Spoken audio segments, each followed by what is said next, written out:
congested area. We're gonna have a path travel violation. Yep, there it is. Oh! That's a lot of damage. So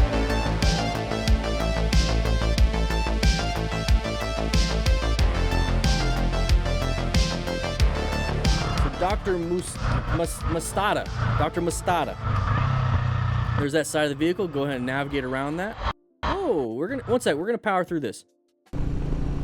A little interesting. So we're coming up to an intersection. We should be in orange stage. It is green for us to go, but remember, green does not always mean go right now. It means you have the ability to go, and you kind of have the legal right to go, I guess. But if it's not safe to do so, I don't care about legalities.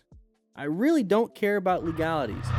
But good job on navigating that threat. You got the side of the vehicle, good thing. You also have those sides of the vehicles. You see how he's going to get to the other side. Doing very good. Now we're hauling ass through here. Let's take a quick look. Let's go back a little bit, and let's see what happens. So side of the vehicle, side of the vehicle. We're going to flip them off. Okay, look forward. You never know if another one's going to pop out. Okay, we got more. Here we go. So we're going to have a merging issue. I don't see any intersections coming up. We got the big van merging. We got, okay, intersection. That's a non-issue. We're hauling ass in this environment. Okay. Don't haul ass in the environment. And the guy was pretty far away. Okay. There it is. Big, long line. Empty line for us. We should have seen that coming. We should have been in orange stage for that. All right, Dr. Mustata, here we go. We got some sun in the eyes. There's the side of the vehicle. The horn, you got lucky. You got so lucky.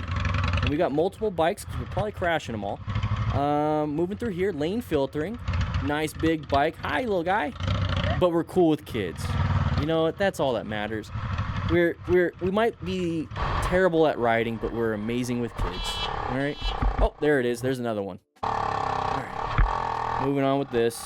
Here we go. Mustata. Here we go. Watch out. Big open lane for us. We got sides of the vehicles. Are we going to attempt to just force it? Yes, we are. We're going to go ahead and block everything off and put ourselves in harm's way to have a nice little chat with them. All right. Yeah, Yep.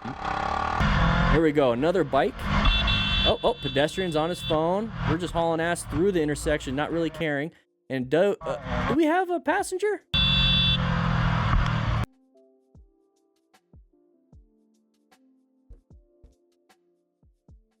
How many arms do we have? I think that's a girl. I think he's got a girl on the back. All right, another one. Hey, Dr. Mustata, here's the thing. If you are the common denominator in all these, more than likely, you could do something about it. Whoa. Why did I miss that? Did he just kick a dog?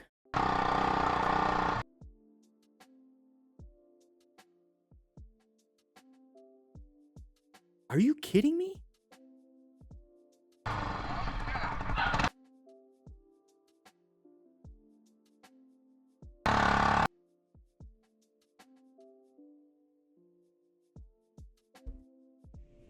All right, this one's gonna be good. Here we go. We're riding around with friends. Keeping a safe distance contributed to excessive braking and blocking of the front wheel. Oh, I have a feeling that was more of a white stage maneuver. Oh, there's his knee. We have a white stage. We weren't paying attention. Reminds me of like Family Guy. He's like, Let's take a look. So we're going through here. Yeah. Moto Stars. I know you're saying it was not enough space cushion. Okay, I get that. That's part of the problem. Not enough space cushion. But it's going to be where we weren't paying attention. Now, if you don't know what we're talking about, it's white staged over there, okay? Unaware and unprepared, zoned out. And you can see it in his movements, okay? So let's take a quick look. So we're going through here, and we weren't doing nothing. So the space cushion magically disappeared, but we're not applying brakes. We're not slowing down. And when do we start? We're going 81. Let's go back just a little bit. We're going 81. 62. So we sped up. Distance contributed. So speeding up. 81. It's supposed to be a 50. We're speeding now. Blocking of the front wheel. That's when we perceived and react. We perceived and reacted way too late. Way too late. So that's what happens when you are white staged. You are perceiving way too late. Therefore, your reaction is going to be too late. Therefore, your total stopping distance is going to be further than what you currently have. Right now, this is your braking distance. You probably needed probably like that much to stop in time. So in this position, what do? Why is everybody stopped in the first place? You'd be able to talk to each other in your CARDOs and be like, hey, you know, we're going to stop here. That would have given the people in the back a little bit more room to play with. But what can we do as soon as we see this? You're going to have to do something. I know you got this vehicle right here, but you got to do something. You're not going to stop in time. Now, here's the thing. You're probably not going to be able to do any of this stuff. So what is it that we can do to prevent this whole situation? Stay into yellow stage. Stay in yellow stage. Zone in. Be prepared for anything. Anything. If we can't do that, we're going to hit people. And if we're going to hit people, we need to have gear. We need to have protective gear. All right? So when we crash... Oh, that's the wrong button. When we crash like that, how did we do that? We slammed that front brake, lost traction on the front tire, and it slipped out from underneath us, and we fell down. We didn't have gloves. There's the hands getting scraped up. And there's the knee. So why is it the left knee? There's some road rash on it already. Why is it the left knee? We fell down to our left. So if we fell down to our left, that is what you call mechanism of injury when it's coupled definitely with that injury. So we see this, we're going to fall to our left.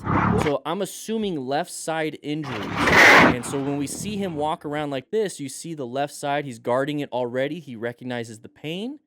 We see that. There's nothing really on the right side. So now all I'm concerned about, since it was a low-speed single vehicle accident, there's the road rash. So YouTube, please don't demonetize. Don't age restrict this, please. This right here, that is level 1 and level 2 road rash. Right there. So that you see that discoloration in the middle, that's level 2 probably. All this is actually probably level 2. That little itty-bitty red mark, that's level 1. That's like the bad sunburn. Anybody burned themselves and had a nice blister? That's pretty much what that is right there. Now, what do we have right on our knees? Right on our knees in motorcycle gear. We have impact protection. We have armor. We have Kevlar reinforcements. We can withstand something like this. You might have like a sore knee, but you're not going to have this. So make sure we are wearing full gear. Link is in the description for some gear. Grab it. Be a smart rider. Okay? All right. Come on, new riders. If you want to know how to ride effectively and smart, make sure you grab the Smart Rider Basic Training ebook. I talk about how to plan your ride, what the Smart Rider principles are all about, the color code chart, what patterns to look for, how to rescue another rider. Anyways, you got to just check it out. Make sure you click the link in the description. There's a discount code. It's the cheapest it's ever going to be. Only 500 people are going to be able to get the code. So make sure you grab yours now. All right, let's get back into the video. All right, here we go. Motorcycle cycle man. Multiple cycles. The driver probably misjudged the traffic situation and was convinced that he would be able to complete the maneuver. Okay. He makes a very big mistake. More? Okay, thank you, Motorstars. Appreciate it. We're going through a congested area. We're going to have a path travel violation. Yep, there it is. Oh! That's a lot of damage. That's a lot of damage. So we're traveling through here. Convinced that he would be able to complete the maneuver. As a result, he makes a very big mistake. I don't think the motorcycle rider made a huge mistake. Just look at the amount of speed we're going. So first we're going to go through it. We're not going too fast. We're going about the flow of traffic. That person came out of almost nowhere. There was like no indication that they were going to do that. Look at this situation right here. We have the shadow in front of us. That means the sun's to our back. So where's the sun shining in their... It's in their face. The sun is shining in their face. They couldn't see us. Is that an excuse for us to get severely injured? It kind of is. Is it a good one? No, it's not. They should have been paying attention. So they could do all they want in court and argue that point, but I'm going to definitely argue the point that you should have been paying attention if I was the motorcycle rider. Pay my medical bills. So we're going through here, and we have the sun in our back, sun in their eyes. We have an intersection out of nowhere. So what can we do right here, unknown rider? What can we do right here? Write it in the comments. What can we do right here? I'm going to tell you what, everybody. Nothing. I mean, you could try swerving left, but where are you going? Swerve right, where are you going? Slam the brakes, you're going to dump the bike. Progressive brake pressure, you might be able to slow down enough to where it's not a big injury. There's nothing we could have done. He was braking. He was braking the whole time. So watch it dive down and ABS kicks in. Watch it dive down and ABS kicks in. Nothing. Slow down way before the intersection. I was giving you guys a trick question. There is something he could have done. What are we doing in this area? It's an orange stage area. Lots of traffic. Lots of different things can come out and get us. You guys are good. You guys are good. You guys are good. So we're moving through here. We're going the same speed the whole time. So when you're getting closer to intersections and you go into orange stage, just go ahead and roll off the throttle a little bit. It's going to start that weight on the front just a little bit. It's a little bit of engine braking. You're only going down 2-3 miles per hour. Just 2-3 miles per hour. Maybe 5 when you get through the intersection. Once you go past the intersection, go ahead and get going. Okay? Go ahead and get going. But right here is when we should be slowing down because we have an opportunity for a path to travel violation because it's an intersection right here. Do we have an opportunity right here with the fence? Yes, but the fence is closed. Nobody's coming out. Where's the next opportunity? Is there an opportunity here? Let's go back to the very beginning. No opportunity for path of travel. Nobody's going to pull out in front of us. Nothing. Okay, so we're good with the speed, right? Mistake. We're good with the speed. We're good with the speed. We have a bus stop coming up. We have this. We have an intersection coming up. So we should have been slowing down a little bit for the intersection. Intersection. And maybe, I'm going to tell you this right now. It's a maybe. It's a maybe that he would have prevented this. And it's a definite possibility, if he slowed down prior, that it would be less severe of an accident. But I'm telling you guys this. There's really not too much he could have done to completely prevent it. The cards were stacked against this rider. We're going to hit.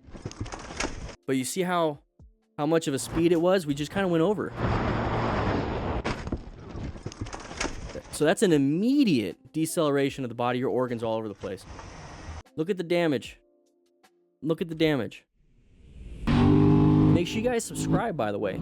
This is a crew member right now in the chat. React in time and notice the mistake of the rider going from the opposite direction. So we're going around this. Got a knee down. Okay. Big baller. Now we're going to make this turn, have a good time, and then, whoa, shit. Got a little close. Got a little close to us. Got a little close. Now, why did that rider go wide? Maybe a little too fast for the corner themselves. Okay. So 71 miles per hour.